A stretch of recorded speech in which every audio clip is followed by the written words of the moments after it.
Hello friends, सूर्य kitchen में आपનું સ્વાગત છે। આજે આપણે બનાવશું ઘઉંના પાપડ।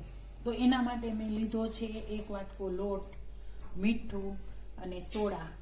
તો આપણે પહેલા જેટલા વાટકા ઘઉંનો લોટ હોય એટલા આ એમ જેવડો જ વાટકો છે 2 વાટકા પાણી નાખવાનું।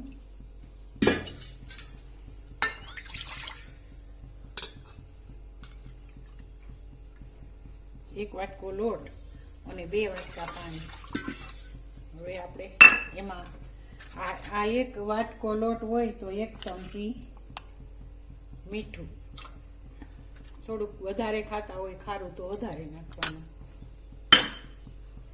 હવે ઉકળે પછી પાણી ઉકળે પછી સોડા ઉકળવા માંડ્યું છે। હાલો, તો હવે આપણું આ પાણી ઉકળવા માંડ્યું છે તો આમાં 1 ચમચી સોડા નાખીશું।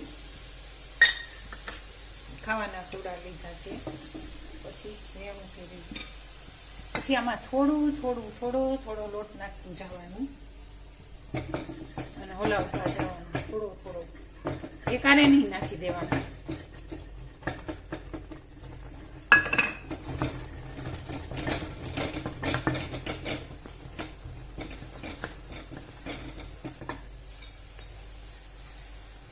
ઘટે તો આપણે લોટ નાખવાનો વધારે, પાણી વધારે થઈ ગયું હોય તો લોટ ઘટે। પાણી જેમ બને લોટના પ્રમાણમાં ઓછું લેવાનું હોય છે। ઘટે તો આપણે વધારે થોડો લોટ નાખી જઈએ। ઘટે તો તમારે ઢીલું ખીરું થાય ખીચું તો આપણે લોટ વધારે નાખવાનો।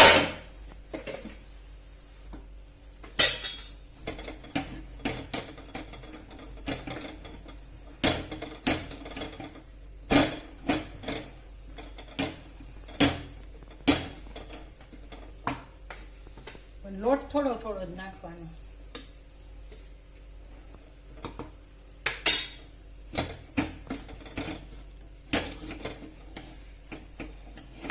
આપણું ખીચું થઈ ગયું છે।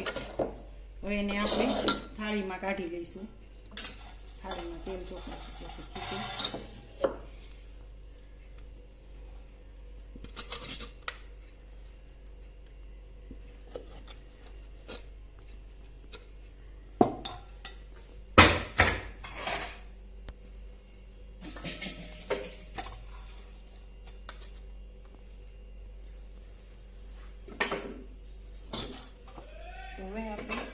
હવે આપણે તેલવાળા હાથ કરી અને ખીચાને કહણી નાખશું એકદમ।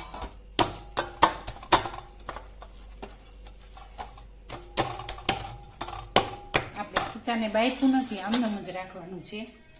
હવે આપણે પાપડના ગોળિયા વાળશું। તો આવી રીતે ખૂબ જ ગોળિયાને ખૂબ જ કસણી અને પછી પાપડને વણવાનો છે। આપણે 2 કોર તેલ લગાડવાનું પાટલીમાં ને ચોટે નહીં પાપડ એટલા માટે।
તો આવી રીતે પાપડ વણાઈ જાય એટલે એને વેણામાં લઈ અને આવા પ્લાસ્ટિક ઉપર સૂકવી દેવાના।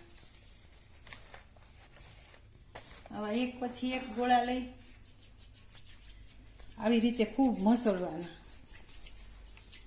ખૂબ જ કસણવાના, એટલે આપણે લોટ બાફવો ન પડે। તો આપણા બધા પાપડ વણાઈ ગયા છે ને 1 દિવસ સૂકવી દીધા છે મેં, એટલે આવા થઈ ગયા છે। આ આ રીતના થોડાક નાના થઈ જાય. એક વાટકાના લગભગ 15 પાપડ થયા છે. હવે આપણે એને તેલ ગરમ મૂકશું, એમાં તળી લઈશું.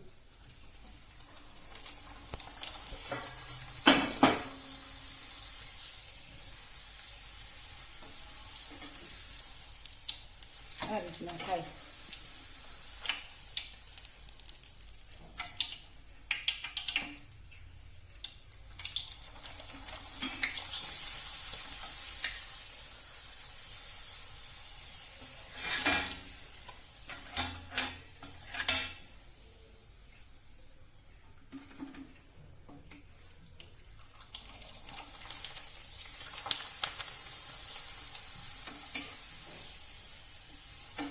આવી રીતના તળી લેવાના. અને શેકી પણ હકીયા છે, એ શેકી પણ આપણે શેકી જોઈએ.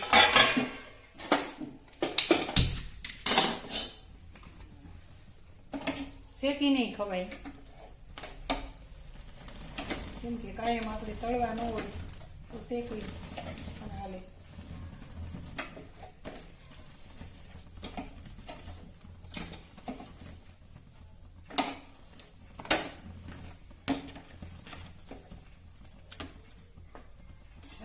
શેકી લેવાના છે. તૈયાર થઈ રહ્યા છે આપણા પાપડ. તૈયાર છે આપણા પાપડ. આ તળેલા છે અને આ શેકેલા છે. શેકેલા પણ ખાઈ શકાય ને તળેલા પણ ખાઈ શકાય. એકદમ પોચા એને એકદમ કુરકુરા. તો આ પાપડની રેસીપી ગમે તો સબસ્ક્રાઈબ કરજો અને લાઈક કરજો.